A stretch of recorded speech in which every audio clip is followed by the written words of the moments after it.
그러자 그의 딸 안나가 어머니를 계승해서 주일학교 교사가 되어서 성실하게 가르쳤는데요. 그러던 어느 날 세상을 떠나신 어머니를 이제 기억하고 추모를 하게 되었는데, 자기가 오늘 이렇게 믿음을 지키고 살 수 있는 이것, 주님을 섬기며 봉사하며 살 수 있는 것이 바로 어머님의 그 깊은 영향이었다. 또 어머님이 내게 베푸신 사랑, 은혜 덕분에 내가 지금 이렇게 믿음의 길에 서 있다, 이걸 생각하고 그해 5월 2일 주일 아침에 교회 앞 강단에 꽃을 바쳤다고 합니다. 이것이 시초가 되어서 모든 성도들이 자기 어머니를 기억하고 감사하면서 기쁨을 드리게 됐는데, 결국 1914년 미국 국회에서 어머니 주일을 만든 겁니다. 그리고 우리나라는 여러분 잘 아는 것처럼 5월 8일에 어버이날로 지켜지고 있습니다. 또 교회는 5월 둘째 주일이 되면 어버이 주일로 지킵니다. 하나님께서 세우신 참 귀중한 이제 공동체 하면 가정과 교회입니다. 하나님이 가정과 교회를 세우셨습니다. 그런데 죄가 이 세상에 들어온 이후에 가정을 깨트리는 일, 가족 간의 화목을 깨트리는 일들이 시작되죠. 가족과의 관계를 깨트려요. 여러분 잘 아는 것처럼 에덴 동산에서 아담과 하와, 그들이 부부간에 정상적인 관계가 막 허물어지는 걸 우리는 보고요. 또 가인이 동생 아벨을 죽임으로 형제 관계가 무너지는 것을 우리는 성경에서 보기도 하고, 부모와 자식 간의 관계도 엉망이 되고, 심지어 오늘날 우리는 너무 쉽게 뉴스를 접해요. 부모를 학대하는 일, 이 일들이 너무 많이 나타난다.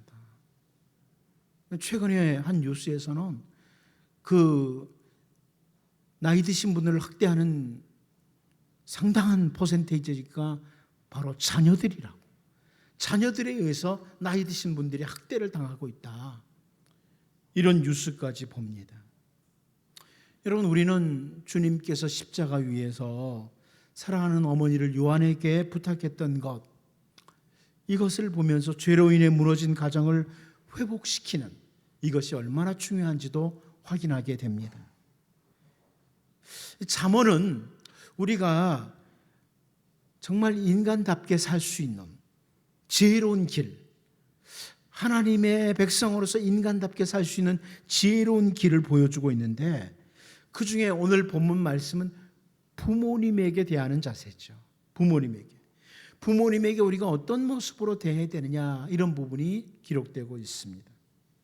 다시 한번 우리가 어버이 주일 오후 시간을 맞으면서 하나님의 백성으로서 부모님을 어떻게 대해야 되느냐, 이 부분을 성경을 통해 확인하고 정말 가정의 회복을 가져오는, 한 부분에서의 가정의 회복을 가져오는 이런 은혜가 있기를 원합니다. 첫 번째로 오늘 말씀은 부모님의 말씀을 청종하라고 이렇게 말씀합니다. 부모님의 말씀을 청종해라. 여러분 22절 23절 같이 한번 읽어보도록 하겠습니다. 같이 봅니다. 시작. 너를 낳은 아비에게 청종하고 내 늙은 어미를 경히 여기지 말지니라. 진리를 사되 팔지는 말며 지혜와 훈계와 명철도 그리할지니라. 우리가 이 잠언을 읽으면서 우선 1차적으로 이 말씀이 솔로몬을 통해서 그 아들들에게 전해지고 있다, 이 사실 분명히 확인이 됩니다. 그렇다면 이 말씀은 부모를 통해서 전달되는 하나님의 말씀, 성경의 진리를 잘 청종하라, 이렇게 우리가 정리해도 괜찮습니다. 단순히 부모가 어떤 말을 하든지 무조건 다 행함으로 하나님 앞에 범죄해도 된다, 이런 의미가 아니죠. 바울 사도가 이 부분을 잘 정리해 줍니다. 에베소서 6장 1절에서 자녀들아 주 안에서 너희 부모에게 순종하라, 이것이 옳으니라 그럽니다. 여러분, 이 세상에는 부모님께 참 감사하고 순종하는 자녀들도 있는가 하면 도리어 부모님을 원망하고 불평하는 이런 사람들도 참 많습니다. 부모님 때문에 내가 이 모양 이 꼴이 됐다고. 이렇게 키우려면 왜 나를 낳으셨냐고. 이렇게 말하는 철부지들도 상당히 많습니다. 요즘 특별히 그 금수저, 은수저, 흙수저 이런 말들이 있다 보니까 기왕이면 내가 금수저 집안에서 태어나야지. 금수저를 물고 태어나야지. 난 이런 집에서 태어났다고. 이런 부모님 밑에서 태어났다고. 이런 젊은이들이 상당히 늘어나고 있다 하는 이런 말들이 있습니다. 세상에는 두 가지의 언어 장애인이 있다고 합니다.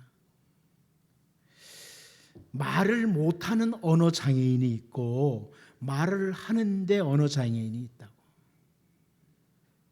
말을 할 줄 알면서 부모님께 감사합니다, 죄송합니다 이런 말을 하지 못하는 언어 장애인들이 참 많다는 거예요.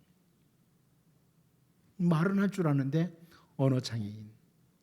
옛날에는 낮추어서 벙어리라고 이렇게 표현을 했습니다만 이런 언어 장애인들이 참 많다는 거죠. 부모님께 감사합니다, 죄송합니다 이런 말도 잘 못하는. 자녀가 부모와 맺는 관계는 이 세상에서 태어나서 처음 맞는 인간관계죠. 자녀와 부모는 처음 맞는 인간관계예요. 이 관계에서 실패하기 시작하면 주변의 모든 관계에서 비틀거리기 시작합니다. 너 낳은 아비에게 청종하라. 이것은 아버지를 통해서 주어진 하나님의 진리의 말씀, 거기에 귀를 기울일 뿐만 아니라 그것을 행함으로 순종하라. 이런 이 말씀입니다. 이 말씀을 읽으면서 사실 우리들 가운데 부모된 사람들은 정말 책임감 있게 자녀들에게 하나님의 진리를 적절하게 잘 전해야 된다고 저는 생각합니다. 그러나 동시에 우리는 부모님들을 통해서 우리에게 전달된 진리, 올바로 살도록 했던 그 말씀들, 이 말씀들을 정말 잘 되새기고 진실하게 살기 위해서 노력을 해야 된다. 제가 아침에도 그런 말씀 드렸지만 우리 가운데 부모님들이 이미 세상을 떠나신 분들 있습니다. 하지만 그분이 주시고 가신 교훈이 있습니다. 그분이 남기고 가신 교훈이 있습니다. 그 교훈을 기억하면서 바로 살기 위한 애씀이 있어야 된다. 이런 말씀이죠. 여러분, 연세 많으신 부모님 아직 생존에 계시거든 부모님 한번 다시 바라보십시오. 지금 건강하다고 해서 영원히 사실 것이라고 절대 생각하지 마십시오. 싱싱한 나뭇잎이 단풍으로 물이 들기 시작하면 언제 낙엽이 되어서 땅에 떨어질지 모르는 법입니다. 그러기에 옛말에도요, 나무는 조용히 섰고자 하여도 바람이 그치지를 아니하고 아들은 봉양하고자 하여도 어버이가 기다리지 않는다. 이런 말이 있습니다. 여러분, 정철 시조도 잘 아시죠? 어버이 살아실제 섬기기를 다하여라. 지나간 후면 애달프다 어이하리. 평생에 고쳐 못할 일이 이뿐인가 하노라. 오늘 본문에서 너 낳은 아비에게 청종하라. 이 말씀 다시금 되새기는, 그리고 특별히 부모님이 내게 남기신, 내게 주신 말씀 늘 되새기면서 신실하게 살아가는 우리 모두가 될 수 있기를 원합니다. 두 번째로 우리는 오늘 본문에서 잠언 기자가 강조하는 것 중에 하나는 부모님을 기쁘게 하라는 것입니다. 부모님을 기쁘게 해라. 23절 말씀 다시 한번 읽어볼까요? 같이 보겠습니다. 시작. 너를 낳은 아비에게 청중하고 내 늙은 어미를 영경하지 말지니라. 23절이 그건가요? 잘못됐군요. 다시 여러분 성경 가지고 같이 한번 보도록 하겠습니다. 잘못 올라간 것 같아요. 같이 한번 보겠습니다. 시작.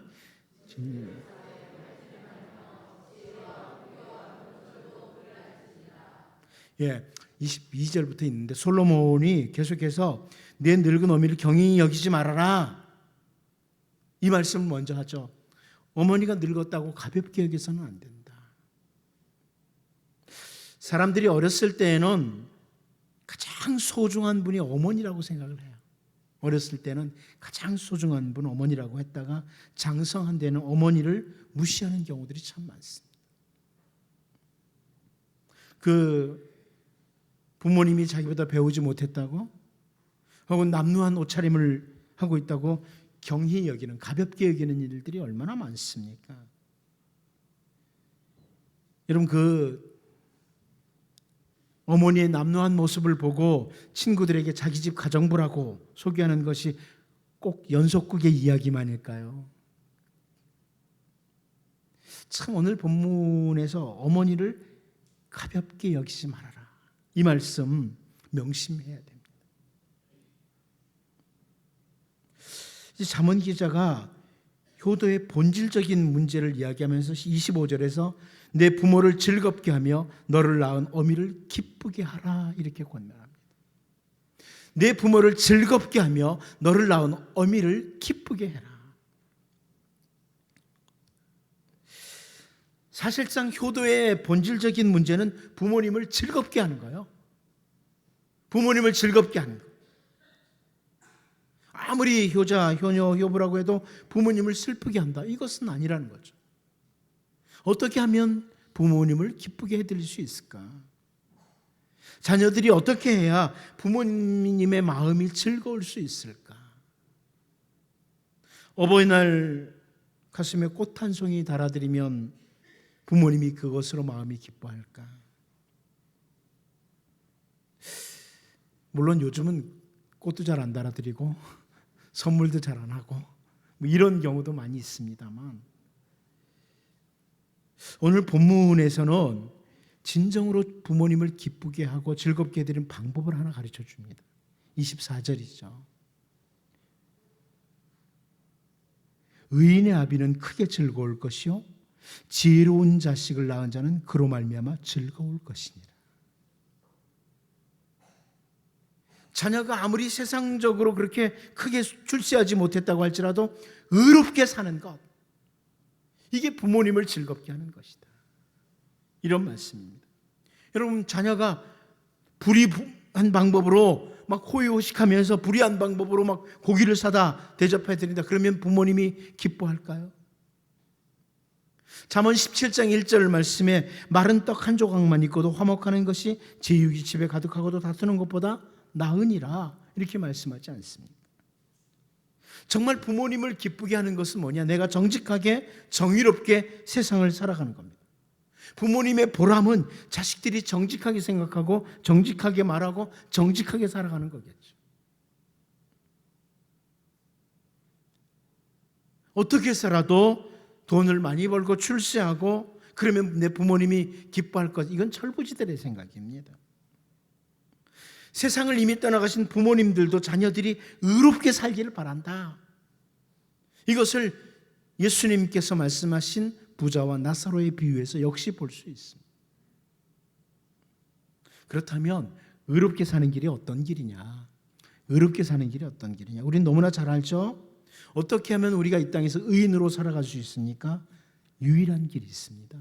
예수 그리스도 안에서입니다. 예수 그리스도 안에서. 주님 안에서 주님의 말씀을 따라 살아가는 삶, 이게 진정한 의인의 삶이죠. 의인의 길은 하나님께서도 인정하신다, 이게 시편 1편의 말씀입니다.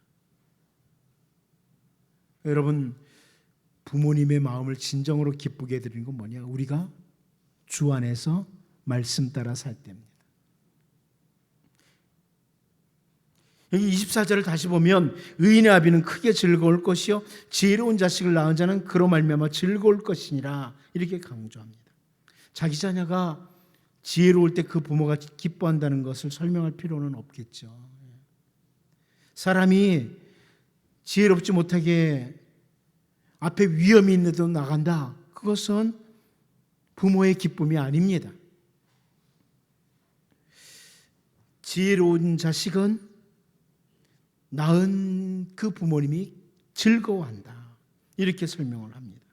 그러니까 우리가 잠언에서 많이 강조하는 게 뭐예요? 지혜 아닙니까? 지혜로운 자녀는 부모의 마음을 즐겁게 한다. 그런데 잠언을 통해서 볼 수 있는 것 중에 하나가 뭐냐면 지혜의 근본이 뭐예요? 여호와를 경외하는 겁니다. 여호와를 경외하는 것. 저는 부모님을 공경하는 것, 부모님을 즐겁게 하는 것은 또 한편으로는 하나님 앞에서 올바른 삶을 사는 것이다. 이렇게 맞물려 있다고 오늘 말씀드리는 겁니다. 여호와를 경외하는 것, 하나님 두려운 줄 알고 살아가는 것, 그게 바로 이제 지혜의 근본이고, 그렇게 살아갈 때 부모님에게 효를 행하는 겁니다. 여러분, 자녀가 부모와 맺은 관계는 세상에 태어나서 처음 맺은 관계입니다. 이 관계에서 실패하지 않도록 우리는 기도해야 됩니다. 부모님이 참 고맙다, 이런 마음이야 다 가지고 있는데, 이 마음 가지고 있다면 우리가 부모님이 주신 말씀에 청종하는, 귀한 교훈에 청종하는, 다시 말하면 하나님의 말씀을 따라 올곧게 살아가도록 기도하고, 부모님을 가볍게 여기지 않고 주님 안에서 의롭게, 또 진리의 말씀을 따라 지혜롭게 살고 여호와를 경외하면서 살아서 정말 하나님이 기뻐하시고 또 부모님들에게도 기쁨을 주는 이런 사람들이 되도록 어버이 주일에 기도하며 살 수 있기를 바랍니다. 이 시간 같이 한번 기도하겠습니다. 우리 이 시간 기도할 때, 하나님, 제가 자녀입니다. 우리 부모님이 생존해 계신다면 부모님을 즐겁게, 이미 이 세상을 떠나셨다고 할지라도 부모님이 주신 그 교훈,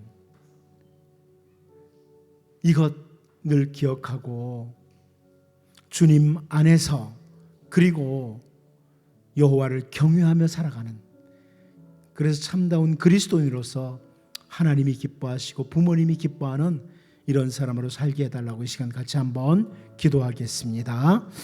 하나님, 우리 아버지,